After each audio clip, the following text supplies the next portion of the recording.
فوز امری اللہ ان اللہ بصیر بالعباد ولا حول ولا قوة الا باللہ العلی العظیم حسبنا اللہ ونعم الوکیل نعم المولا ونعم النصیر اعوذ باللہ من الشیطان اللعین الرجیم بسم اللہ الرحمن الرحیم الحمدللہ الذی لا مضاد له فی ملکہ ولا منازع له في امره ولا شبیہ له في عظمته ثم الصلاة والسلام على رسوله الكريم الأمي المكي المدني القرشي الهاشمي أبي القاسم محمد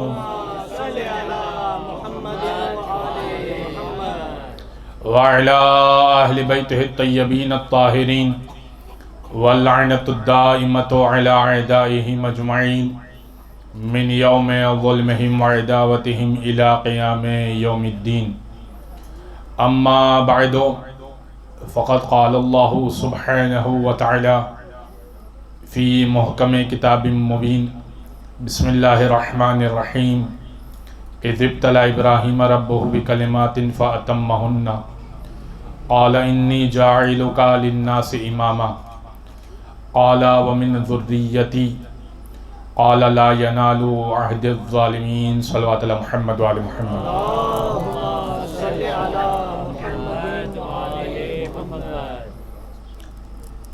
مناقب خوارزمی سے روایت ہے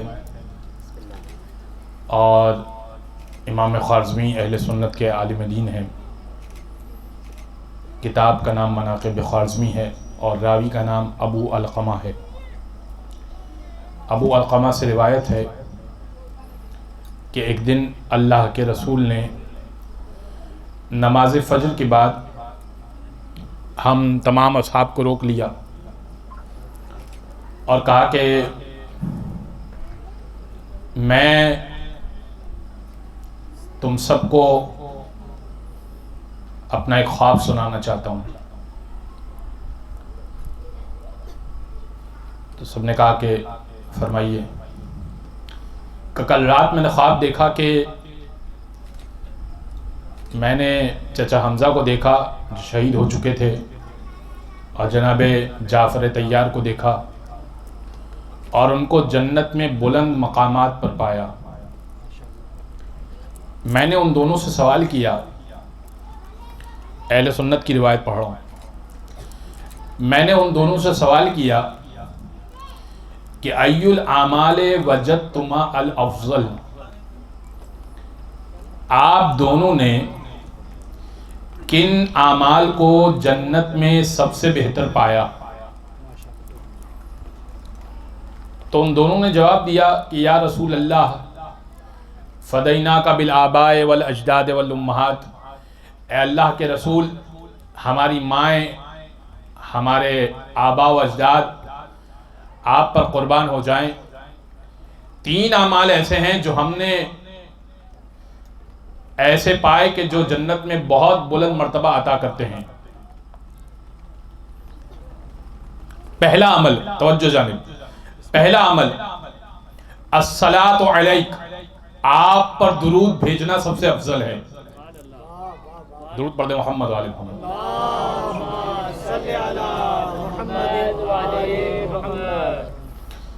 کا پہلا عمل آپ پر درود بھیجنا سب سے افضل ہے۔ کا دوسرا عمل وسقی الماء، پیاسے کو پانی پلانا سب سے افضل ہے۔ کا تیسرا عمل جو اللہ کو سب سے محبوب ہے ان دونوں سے، حب علی ابن ابی طالب، علی کی محبت سب سے افضل ہے۔ بھائی یہ مجلس ہے کیا؟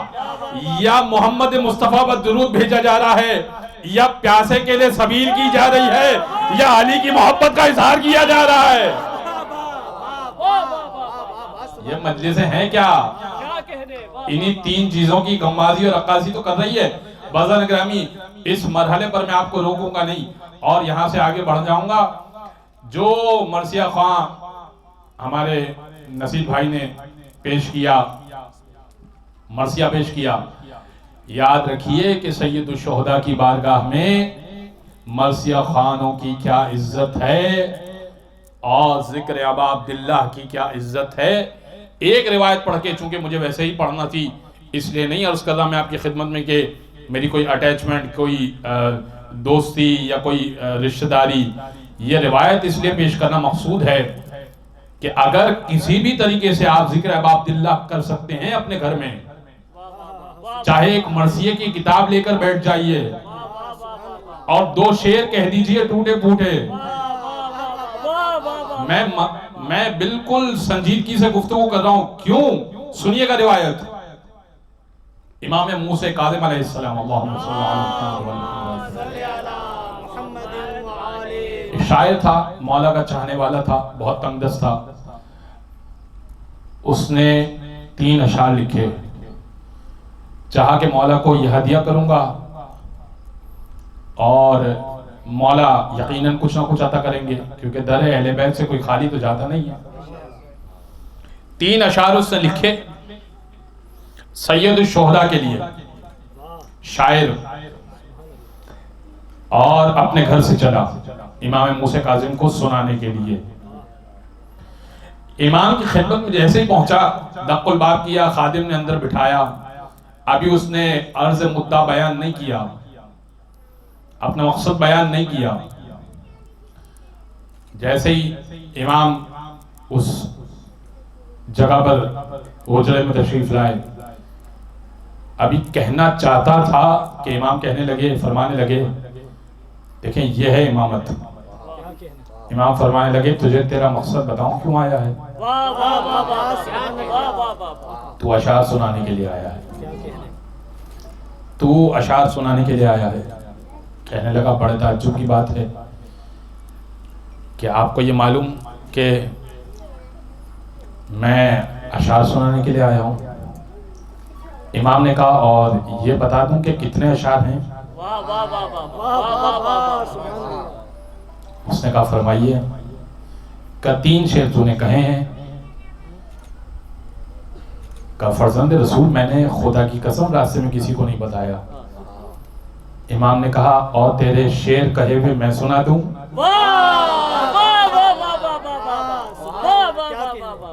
بڑا تعجب ہوا اس کو.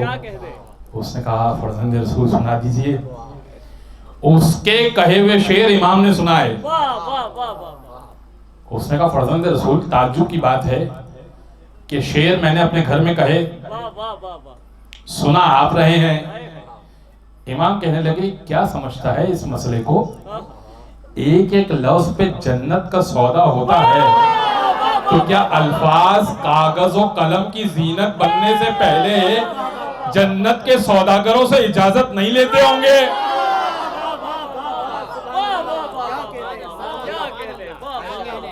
نعرہ لگانے پہ پابندی نہیں ہے. نعرہ حیدری، نعرہ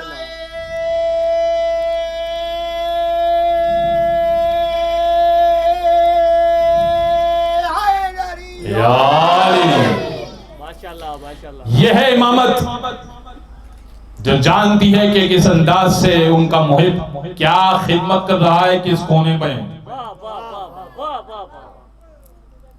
اور یہ بھی جانتی ہے امامت کہ وہ کیا غلط فعل انجام دے رہا ہے. چھٹے امام کا صحابی روز ملنے آتا تھا مولا سے. آپ تصور کیجئے نا کہ امام زمانہ کا جب ظہور ہو اور مولا جڈوں میں تشریف لے آئے، اگر 1 مہینے کے لیے رہائش اختیار کر لیں تو اپنے دل پر ہاتھ رکھ کے بتائیے کہ آپ روزانہ زیارت کے لیے جائیں گے یا نہیں جائیں گے؟ جائیں گے نا؟ کیوں نہیں جائیں گے؟ ضرور جائیں گے. مولا کے شہر میں رہتا تھا، مدینہ کا واقعہ ہے. روز صبح کام پر جانے سے پہلے مولا کے در پر حاضری دیا کرتا تھا. ایک دن توجہ جانب رکھیے، ایک دن مولا کی خدمت میں آیا، مولا کو سلام کیا. مولا نے ناراضگی کے ساتھ جواب دیا وعلیکم السلام. کہا مولا ناراض ہیں؟ فرمایا کہ ہاں ناراض ہوں. کہا کیوں؟ کہ راستے میں ایک نامحرم پر غلط نگاہ ڈالتے ہوئے آ رہا ہے. شرم سے سر جھکا دیا، کہنے لگا مولا تو بہت دور کی بات ہے، وہ تو بہت دور ہے، وہ گلی جہاں میں نے یہ نظر ڈالی تھی، آپ کا گھر تو بہت دور ہے۔ امام کہنے لگے تو تجھے کیا لگا یہ دیواریں ہمارے لیے حائل ہیں؟ یہ دیواریں ہمارے لیے رکاوٹ ہیں؟ تمہارا اعمال نامہ ہماری نگاہوں میں بالکل پیش کیا جاتا ہے، جو تم کرتے ہو ہمیں خبر ہوتی ہے۔ اس نے کہا فرزند رسول آئندہ نہیں ہوگا۔ ایک اور واقعہ سنا دیتا ہوں انشاءاللہ۔ دیکھیے جہاں مولا کے پاس اس بات کی گنجائش ہے کہ گناہ برداشت نہیں ہے، وہاں اس بات کی بھی گنجائش ہے کہ گناہگار برداشت ہے، اس وقت کہ جب اس کی اصلاح مقصود ہو۔ جب اس کی اصلاح مقصود ہو تو مولا کی بزم میں اس کی گنجائش ہے۔ کیوں چاہتے تو حر کو پہلے ہی کہہ رہے تھے نا، زہیر قین جو ملاقات ہوئی تھی زہیر قین سے، بہت طویل واقعہ ہے، زہیر قین کی تاریخ پڑھ کے دیکھیے، زہیر قین سے جو ملاقات ہوئی تھی راستے میں، تو زہیر قین نے یہی کہا تھا نا، حر آپ کا راستہ روک رہا ہے، دوسری محرم کو کہا، زہیر قین نے کہا کہ مولا حکم دیجئے میں حر کو ابھی واصل جہنم کرتا ہوں۔ امام نے کہا کہ نہیں، اس کی ضرورت نہیں ہے۔ زہیر قین نے کیا کہا؟ زہیر قین نے کہا کہ توجہ جانب رکھیے گا، تاریخ سے کچھ پیش کر رہا ہوں، نہیں سنا ہوا ہوگا یقیناً آپ نے۔ زہیر قین نے کیا کہا؟ کہا کہ مولا اس نے آپ کی لجام فرس میں ہاتھ ڈالا، اس کی ہمت کیسے ہوئی؟ 2 محرم کا واقعہ کل پڑھ چکا مسائل میں، لیکن آج کچھ تاریخ سن لیجئے۔ مولا کہیے تو میں اس کا سر اتار دوں۔ امام نے کہا کہ نہیں، میں جنگ میں پہل نہیں کرنا چاہتا، میں جنگ میں پہل نہیں کرنا چاہتا۔ تو زہیر قین نے کیا کہا؟ زہیر قین نے کہا کہ اچھا مولا پھر ایسا کرتے ہیں کہ ہم خیموں کو جو ہم نے فرات کے کنارے لگایا ہے انہوں نے ہٹوا دیا ہے، تو اس جواز کے تحت ہم ان کو اٹیک کرتے ہیں کہ بھائی آغاز پہلے تم نے کیا ہے، خیموں کو پہلے تم نے ہٹوایا ہے، اب ہم اس کے جواب میں کارروائی کر رہے ہیں، مولا پھر تو ٹھیک ہو جائے گا۔ امام نے کہا کہ نہیں زہیر، یہ وقت مناسب نہیں ہے۔ کیوں کہا مولا نے؟ میں اور آپ ہوتے تو شاید کہہ دیتے چلو ٹھیک ہے۔ یہ امامت کی نگاہ ہے جو دیکھ رہی ہے کہ وہ یزیدی یہاں پر آنے والا ہے، وہ وہاں کا بندہ نہیں ہے، وہ یہاں کا بندہ ہے۔ وہ امامت کی نگاہ ہے جو دور اندیش ہے۔ اسی لیے تو جب جنگ صفین میں علی اور مالک اشتر کا کیا تھا؟ علی ابن ابی طالب کا کیا طریقہ کار تھا؟ علی ابن ابی طالب کا طریقہ کار یہ تھا کہ جب ایک سر اتارتے تھے تو ایک مرتبہ اللہ اکبر کہتے تھے، جیسے ہی سر اتارتے تھے تو اللہ اکبر کہتے تھے۔ ایک رات میں 532 مرتبہ اللہ اکبر کہا، ایک رات میں۔ 17 مہینے جنگ چلی ہے، 17 مہینے، اور ایک رات میں مولا نے سر اتارا، جب سر اتارا تو 532 مرتبہ اللہ اکبر کہا۔ صبح ہو گئی، جب خیمے میں داخل ہونے لگے تو مالک اشتر بھی گن رہے تھے، وہ تکبیر کہتے تھے، مالک اشتر بھی تکبیر کہتے تھے، دونوں ساتھ ساتھ ہی جنگ کر رہے تھے۔ مالک اشتر نے 531 سر اتارے تھے۔ فخر سے مالک اشتر کہنے لگے یا علی آج تقریباً برابر رہے، بھئی 531 اور 532 ایک اسکور رہا نا، واصل جہنم کرنے کا ایک اسکور رہا۔ امام نے کہا نہیں مالک، برابر نہیں رہے، قریب بھی نہیں رہے۔ کہا کیوں مولا؟ کہا مالک تم ظاہری کفر کو دیکھتے تھے، میں نسل کو دیکھتا تھا، نسل میں ایک بھی مومن ہوتا تھا تو چھوڑ دیتا تھا۔ میری تلوار نسب شناس ہے، تمہاری تلوار نسب شناس نہیں ہے۔ بھائی علی کی تلوار بھی نسب شناس ہے. واہ واہ واہ امامت کی نگاہ بہت دور ہوتی ہے. واہ واہ واہ. میں واقعہ عرض کر رہا تھا آپ کی خدمت میں. واقعہ میں عرض کر رہا تھا کہ ایک شخص آیا مولا کی خدمت میں. چھٹے امام کا واقعہ. جب اصلاح مقصود ہو تو کس انداز سے اصلاح ہونی چاہیے. واہ واہ واہ. مولا کو سلام کیا. روز آیا کرتا تھا ملاقات کرنے کے لیے. امام کو جب اس سے سلام کیا تو امام نے ناراضگی سے جواب دیا. اس نے کہا فرزند رسول خطا ہو گئی, آپ آج ناراض ہیں مجھ سے. فرمایا کہ ہاں,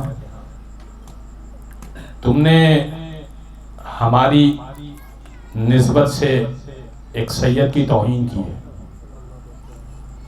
ہمارے سید کی ایک توہین کی ہے تم نے. ایک صحابی کا نام مولا نے لیا. اچھا کیا کیا تھا اس نے کیا تھا کہ وہ جو تھا تو وہ سید مولا کا قرابت دار تھا, رشتہ دار تھا مولا کا, صحابی بھی تھا, مولا کا موالی بھی تھا اور مولا کا قرابت دار بھی تھا, لیکن وہ شراب پیتا تھا. تو وہ صحابی جس سے مولا ناراض ہوئے وہ مولا کا قرابت داروں میں اور سیدوں میں نہیں تھا, وہ غیر سید تھا, امتی تھا.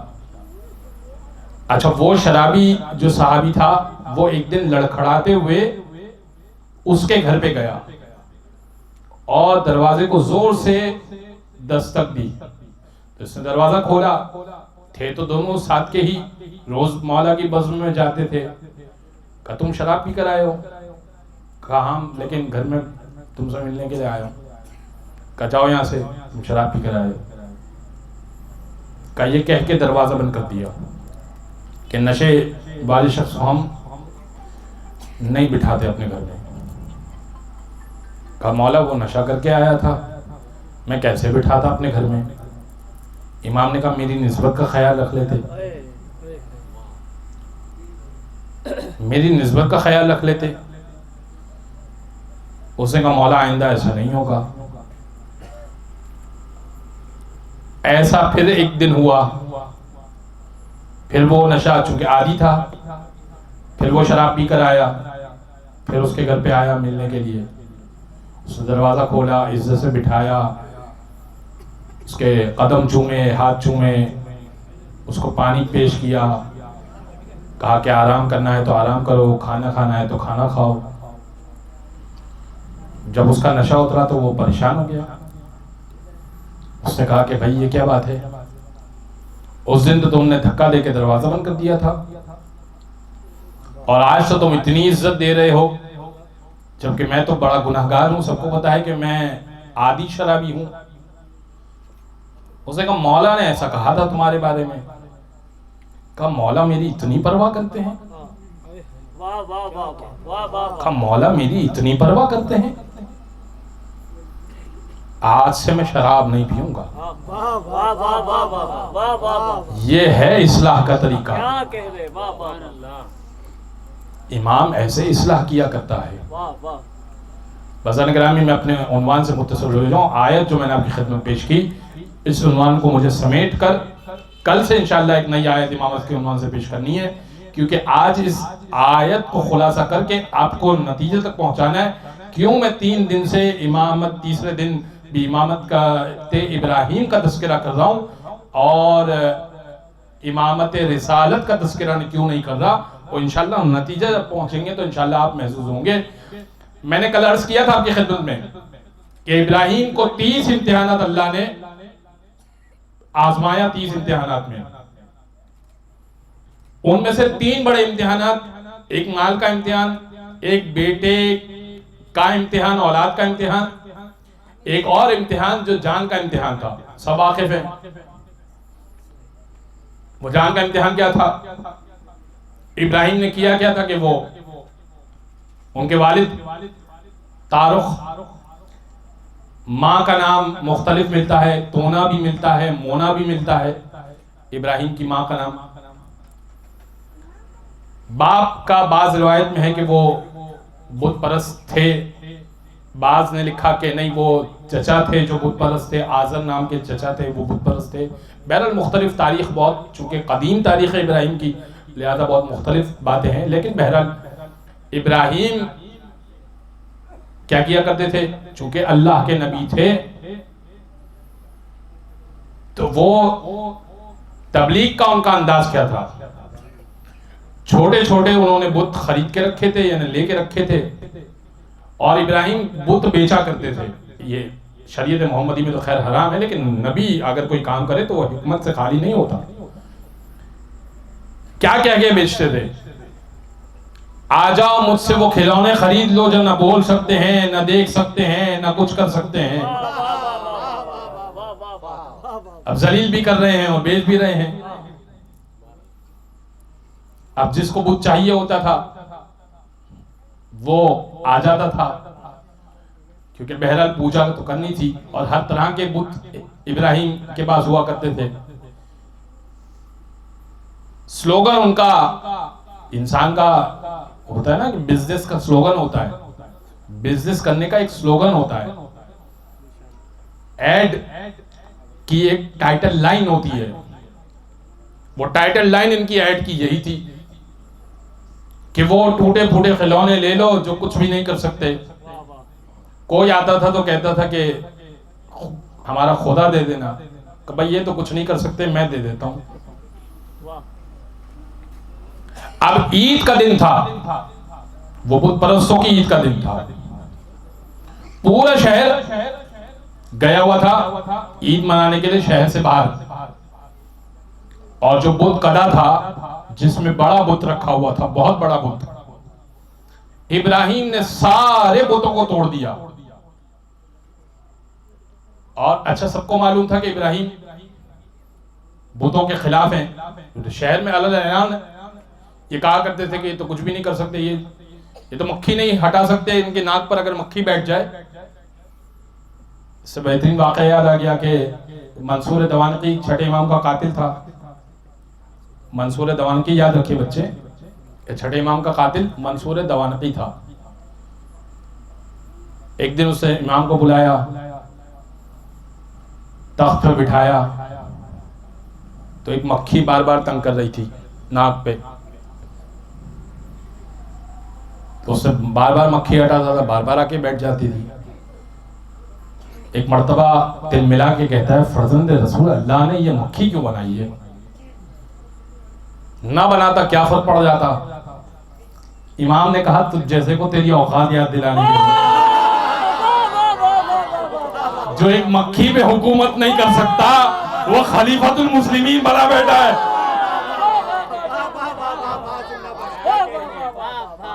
کہ تجھ جیسے کو تیری اوقات یاد دلانے کے لیے اللہ نے مکھی بنائی ہے. تو ابراہیم نے بڑے بت کو توڑ دیا، سارے بتوں کو توڑ دیا. بڑے بت کے گلے میں کلہاڑی ڈال دی. جب بڑے بت کے گلے میں کلہاڑی ڈال دی اور سارے افراد جیسے ہی داخل ہوئے اور اپنے عبادت خانے میں گئے تو پریشان کہ یہ ہمارا بت تھا، کوئی کہے یہ ہمارا بت تھا، کوئی کہے یہ ہمارے قبیلے کا بت تھا. یہ سب ٹوٹے ہوئے ہیں. کا شہر میں تو ایک ہی بندہ تھا ابراہیم، اور وہ بتوں کے خلاف تھا. تو پوچھو ابراہیم سے. سارے مل کر آئے ابراہیم کے پاس. بابل کا یہ واقعہ ہے. سارے مل کر آئے ابراہیم کے پاس، اور آنے کے بعد کہنے لگے ابراہیم یہ کیا کیا تم نے ہمارے بتوں کے ساتھ؟ ابراہیم نے کہا بڑے بتوں سے پوچھو. ابراہیم سے کہنے لگے وہ کچھ نہیں کر سکتے. کہا میں بھی تو یہی سمجھا رہا ہوں اتنے عرصے سے، میں جب اتنے عرصے سے یہ سمجھا رہا ہوں تو تمہیں سمجھ میں نہیں آ رہا. بس انہوں نے نمرود سے شکایت کی. نمرود بھی بت پرست تھا، اور نمرود کو موقع چاہیے تھا نبی کو جلانے کا. پورا شہر آ گیا کہ اس نے ہمارے خدا کو توڑ دیا ہے، لہذا سزا دی جائے. اتنی بڑی آگ اس نے روشن کی، لاکھوں تعداد میں لاکھوں لکڑیاں لائی گئیں اور بڑی ایک کثیر تعداد میں وہ لکڑیاں اکٹھا کی گئی، یعنی ایک لمبے عرصے تک وہ لکڑیاں اکٹھا کی گئی۔ یعنی آپ تصور کیجئے عراق کی زیارتیں جو اطراف کی کبھی کروائی جاتی ہیں تو وہ جگہ دکھائی جاتی ہے، تو اس جگہ پر آج بھی داغ ہے کالا، آگ کا داغ ہے کالا، کب ابراہیم کا زمانہ، اور اس وقت تک وہ داغ ہے کالا۔ بے شمار لکڑیاں جمع کی گئیں، اور اب آگ لگائی جائے تو کیسے لگائی جائے، یہ بھی تو ایک مسئلہ ہے نا۔ بہرحال انہوں نے ایک بڑی سی لکڑی لی، اس کے آگے انہوں نے کپڑا باندھا اور اس میں آگ لگائی اور پھر اس کو اندر ڈال دیا اور آگ بھڑک اٹھی لکڑیوں میں۔ شعلہ اتنا بلند تھا کہ اس کی بھاپ کہیے یا اس کی تپش کہیے، وہ اتنی تھی کہ کوئی قریب ہی نہیں جا سکتا تھا۔ اب یہ مسئلہ پیش آیا کہ ابراہیم کو آگ میں ڈالیں تو ڈالیں کیسے، ابراہیم کو آگ میں ڈالیں تو ڈالیں کیسے۔ اب وہاں پر ایک صاحب بوڑھے سے وہ آئے نمرود کو مشورہ دینے کے لیے، کہا کہ میں تمہیں سمجھاتا ہوں، میں ماہر شخص ہوں اور مجھے اندازہ ہے کہ ایسے شعلے کے اندر نبی کو کیسے ڈالا جاتا ہے۔ کہا آپ کو تو اس سے پہلے نہیں دیکھا، کہ کوئی مسئلہ نہیں، میں ایسے موقع پر ہی آتا ہوں، میں ایسے موقع پر ہی آتا ہوں۔ کہا کہ منجنیق بنائی جائے، ایک ایسی مشین جس میں انسان کو رکھا جائے اور اسے پل کیا جائے، کھینچا جائے اور پھر دور جگہ پر پھینکا جائے۔ اس نے طریقہ بتایا پورا کہ منجنیق کیسے بنائی جائے۔ اس طریقے پر منجنیق بنائی گئی اور اب ابراہیم کو اس منجنیق میں ڈال دیا گیا، اور اب پھینکنے جانے کی تیاری شروع ہو رہی ہے کہ جبریل آئے۔ بڑی توجہ، جبریل آئے اور آنے کے بعد کہنے لگے حل کے حاجتن، کوئی حاجت ہے؟ اب بتائیں کہ کیا حاجت ہو سکتی ہے ابراہیم کی، اس وقت کیا حاجت ہوگی؟ سامنے آگ دکھ رہی ہے، موت یقینی ہے، منجنیق میں ڈالا جا چکا ہے، یہ بھی نہیں کہ ابھی ڈالا جائے گا، یہ بھی نہیں، ڈالا جا چکا ہے۔ جبریل پوچھ رہے ہیں کوئی حاجت ہے؟ ابراہیم نے کہا ہے تو صحیح، مگر جس سے ہے وہ جانتا ہے۔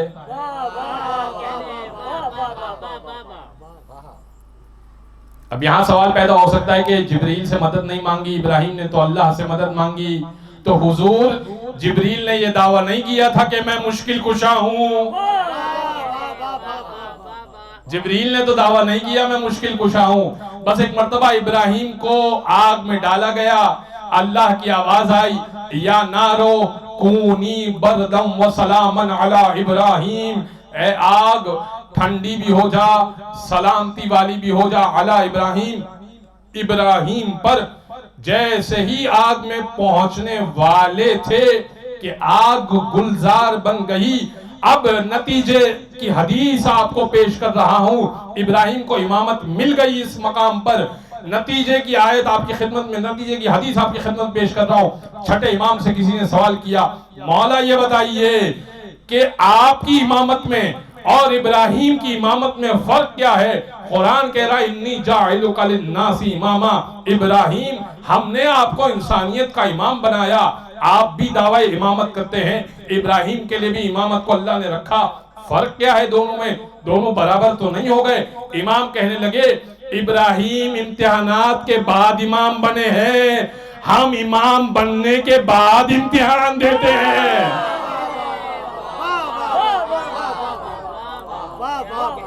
پہلے امتحان دیتے ہیں پھر امامت ملتی ہے۔ اللہ ہمیں اس لائق سمجھتا ہے کہ ہمیں امام بنا دے، پھر ہم سے امتحان لیتا ہے اور ہر امتحان میں ہم کامیاب ہو جاتے ہیں۔ اب دوسری حدیث، آخری حدیث پیش کر دوں، دامن وقت میں گنجائش نہیں، چھٹے امام کی حدیث ہے اصول کافی کی، ان اللہ اتخذ ابراہیم عبدا قبل ان یتخذہ نبیا واتخذہ نبیا قبل ان یتخذہ رسولا واتخذہ رسولا قبل ان یتخذہ خلیلا واتخذہ خلیلا قبل ان یتخذہ اماما۔ اللہ نے پہلے ابراہیم کو عبد بنایا، پھر نبی بنایا، پھر رسول بنایا، پھر خلیل بنایا، پھر امام بنایا۔ امام فرما رہے ہیں کہ یہ سلسلہ تھا کہ جب جا کر امام بنے، ہم وہ ہیں کہ امامت کے منصب پر پہلے ہی فائز ہوتے ہیں۔ اب کسی نے خلیل ابن احمد فراہیدی سے سوال کیا، وہ جو لسان العرب کا ماہر شاعر تھا، سوال کیا اس نے، مد دلیل علی امامت علی ابن ابی طالب، کہ امامت علی ابن ابی طالب پر دلیل کیا ہے کہ ہوا امام الکل علی الکل، کہ وہ امام تھے تمام چیزوں میں تمام پر، کیا دلیل ہے؟ خلیل ابن احمد فراہیدی سے کہا ایک جملے میں بتانا، تم شاعر ہو، تم لسان العرب کے ماہر ہو، زبان کے ماہر ہو، ایک جملے میں بتانا کیا دلیل ہے کہ علی امام ہے تمام چیزوں میں تمام پر، جنوں اور انسانوں پر تمام چیزوں میں، کیا دلیل ہے؟ فرمایا احتیاج لکل الیہ و استغناؤہ عنہم، سب کا علی کا محتاج ہونا، علی کا سب سے بے نیاز ہو جانا۔ ایسے ہی وہ نہیں کہا کرتے تھے اگر علی نہ ہوتے تو میں ہلاک ہو جاتا۔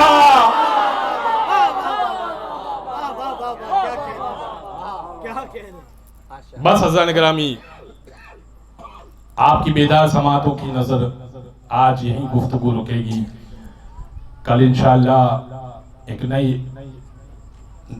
اور نئے متن اور نئے مواد کے ساتھ امامت کے عنوان سے پیش کروں گا۔ لیکن حضرات گرامی، یہ امامت وہ ہے کہ جس کا وعدہ اللہ کے رسول نے غدیر میں کر دیا، اور جب مولا رضا سے سوال کیا گیا کہ اے مولا رضا آپ اتنے اہتمام سے، مولا رضا کا کیا طریقہ تھا محرم منانے کا؟ مولا رضا کا طریقہ تھا کہ سیاہ لباس پہنا کرتے تھے، کوشش کیا کریں کہ کالا لباس پہنا کریں، کوشش کیا کریں کم از کم مجلس کی حد تک، اور مولا کو کوئی مسکراتا ہوا نہیں دکھتا تھا، برہنہ پاؤ ہوتے تھے۔ اس زمانے میں مشکل ہے یہ کام۔ گھر میں مولا مجلس بپا کیا کرتے تھے۔ کل انشاءاللہ اگر موقع لگا تو کچھ باتیں پیش کروں گا کہ مولا رضا اور چھٹے امام کے گھر پہ مجلسیں کس طرح سے ہوا کرتی تھیں، اس طرح سے شاعر کو نوازا کرتے تھے، کس طرح سے مرثیہ خوانی کو رواج دیا۔ لیکن مولا کے گھر پر مجلسوں کا سلسلہ ہوتا تھا، بیوی نے قائم کیا تھا یقیناً، لیکن ہر امام کے گھر پہ مجلس کا سلسلہ۔ یہ 10 محرم کسی نے مولا سے سوال کیا، مولا اتنا اہتمام کرتے ہیں، اتنا اہتمام آپ کرتے ہیں کربلا کے لیے، عاشورہ کے لیے؟ امام نے فرمایا لِأَلَّا تَنْسَوْنَهُ كَمَا نَسِيتُمُ الْغَدِيرَ، اس لیے اہتمام کرتا ہوں کہ جس طرح غدیر کو مسلمانوں نے بھلا دیا، کہیں عاشورہ کو نہ بھلا دیں، کہیں عاشور کو نہ بھلا دیں۔ میں اہتمام اس لیے کرتا ہوں، اس لیے کہ مسلمانوں نے غدیر کو بھلا دیا۔ کل انشاءاللہ اس کے اوپر گفتگو ہوگی، غدیر کے اوپر کچھ بات کروں گا انشاءاللہ۔ بزا نگران، میں نے کل عرض کیا تھا کہ آج اور کل اصحاب حسین کا تذکرہ ہوتا ہے 3 اور 4 محرم کو. حضرت حبیب کا تذکرہ عام طور پہ کیا جاتا ہے 3 محرم کو، لیکن میں کل انشاءاللہ حضرت حبیب کا تذکرہ کروں گا. آج 2 مختلف شہداء کا تذکرہ کرنا ہے، اور بڑے عجیب شہداء ہیں یہ، خدا کی قسم. ایک کا نام ہے جان غلام حبشی. جان سیاہ فام غلام تھے.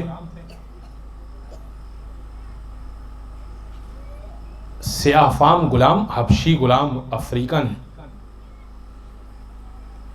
اور ان کے پسینے سے بو آیا کرتی تھی.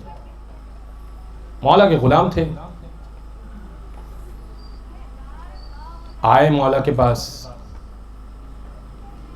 صبح عاشور، فرزند رسول اجازت دے دیجئے، جان قربان کرنا چاہتا ہوں. مولا نے کہا نہیں جان، آپ غلام ہیں، ہم غلاموں کو برے وقتوں کے لیے نہیں رکھا کرتے کہ ان کو بھیج دیں جان قربان کرنے کے لیے. کیا کہنے، سبحان اللہ. اس زمانے میں طریقہ تھا عرب کا کہ وہ برے وقت میں غلام کو آگے کر دیا کرتے تھے. یہ حسین کی کریمی تھی. حسین کہتے تھے اے جان، ہم غلاموں کو برے وقت کے لیے نہیں رکھتے. جان، آج تمہیں آزادی ہے، آج ہم بیعت اٹھا رہے ہیں تم سے، آج ہم تمہیں آزاد کر رہے ہیں، جاؤ اپنی زندگی جیو، یہاں سے تم اب آزاد ہو. کہ مولا آپ کے ساتھ یہاں تک آ گیا، شہزادی کو پیاسا چھوڑ کر چلا جاؤں. مولا نے کہا نہیں جان، میں اجازت نہیں دے سکتا. 2-3 بار جان نے اجازت چاہی، مولا نے منع کر دیا. جان نے کہا کہ مولا شاید یہ وجہ ہے کہ میرا خون آپ کے خون میں ملنے کے لائق نہیں ہے. مولا میرے پسینے سے بدبو آتی ہے نا. مولا آپ صاحب تطہیر کے وارث ہیں، آپ کے پسینے سے خوشبو آتی ہے، آپ نورانی شخصیت کے مالک ہیں، میں سیاہ فام ہوں، شاید یہ وجہ ہے کہ میرا خون اس قدر ناقص ہے. مولا نے کہا جان کیسی باتیں کر رہے ہیں، کیا تم نے فرزند رسول کو اس طرح کا سمجھا ہے؟ اپنے گلے سے جان کو لگا لیا، گلے سے لگایا جان کو، اور کہا جان اگر ایسا سمجھتے ہو جاؤ مقتل کی اجازت دی. جان نے جنگ لڑی. جب زمین کا جان کا کوئی نہیں تھا، جان نے سلام کیا، السلام علیکہ یا ابا عبداللہ، مولا میرا آخری سلام قبول کیجئے. حسین پہنچے، قریب گئے، آخری دموں پہ سانسیں تھی. عجیب جملے حسین نے کہے، اگر 2 آنسو آپ کی آنکھ سے نکل جائے تو کیا کہنے. امام نے اپنے چہرے کو جان کے چہرے پر رکھ دیا، وَوَضَعَ خَدَّهُ عَلَى خَدِّهِ، اپنے رخسار کو جان کے رخسار پر رکھا، اور بلند آواز سے دعا مانگی ہاتھوں کو اٹھا کر، اللہم بیض وجہہ. بالنے والے جان سمجھتا تھا کہ اس کا رنگ کالا ہے، اس وجہ سے میں نے اسے نہیں بھیجا، اس کے چہرے کو نورانی کر دے. وَطَيِّبْ رِيحَهُ، اس کی بدبو کو خوشبو سے بدل دے. مولا نے دعا دی، جان کی روح پرواز کر گئی. بازان گرامی، ایک مرتبہ جب سارے شہداء دفنا دیے گئے نا، تو اب سب نے سوال کیا سید سجاد، ایک شہید ایسا ہے جس کے چہرے سے نور نکل رہا ہے، اتنی خوشبو آ رہی ہے کہ ہم پریشان ہیں کہ یہ اتنی خوشبو کیوں آ رہی ہے. کہا جاؤ جا کے میرے آقا کا میرے بابا کا غلام ہے, میرے بابا نے جاتے جاتے اسے دعا دی تھی, اس کے چہرے سے نور نکل رہا ہے, لاؤ میرے بابا کے غلام کو, آؤ میں اسے دفناتا ہوں. آج دوسرے شہید کا ذکر کرنا ہے, سعید ابن عبداللہ. میں مختصر ذکر کروں گا, 2 آنسو آپ کی آنکھ سے نکل جائیں تو کیا کہنے. سعید آئے, کیا عمر مبارک ہوگی, 110 سال, 110 سال کے صحابی. آنے کے بعد کہنے لگے مولا مجھے اذن دیجئے جہاد کی, وقا دیجئے. فرمایا کہ نہیں.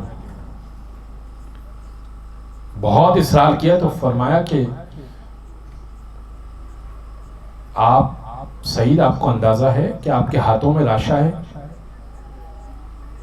آپ کے ہاتھوں میں لاشا ہے, آپ تلوار کا بوجھ نہیں اٹھا سکتے, 110 سال آپ کا سر مبارک ہے, آپ اپنے آپ کو گھوڑے پر نہیں سنبھال سکتے.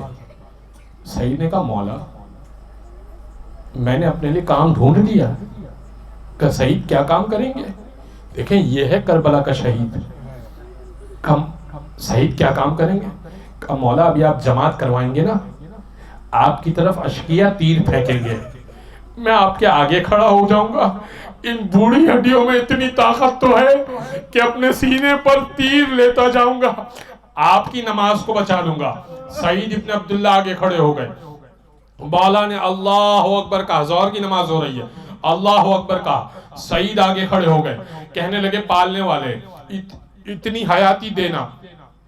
حیاتی دینا کہ حسین کی نماز مکمل ہو جائے. کبھی دائیں جھکتے تھے تیر لیتے تھے, کبھی بائیں جھکتے تھے تیر لیتے تھے.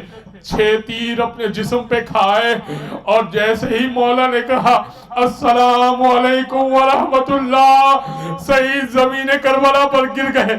کہنے لگے السلام علیکم یا ابا عبداللہ. سعید نے جملہ کہا مولا حل وفیت یا ابا عبداللہ, کہا مولا کیا میں نے وفا کر دی. امام کہنے لگے ارے سعید انت امامی فی الجنہ, سعید آپ میرے آگے کھڑے ہوئے تھے نا, قیامت میں بھی آپ میرے آگے آگے چلیں گے. تو سعید کہنے لگے اگر مولا یہی بات ہے کہ قیامت میں جنت میں پہلے میں جاؤں گا بعد میں آپ جائیں گے, مولا میرے جسم سے تیر مت نکالیے گا, قیامت میں آپ کی ماں کو دکھاؤں گا, اے مادر حسین آپ کی خاطر میں نے آپ کے بچے کے لیے تیر کھائے تھے اپنے جسم پہ, مجھے ایسے ہی دفن کیجئے گا. الا ولعنت اللہ علی القوم الظالمین وسيعلم الذين ظلموا أيام منقلبون ماتم حسین.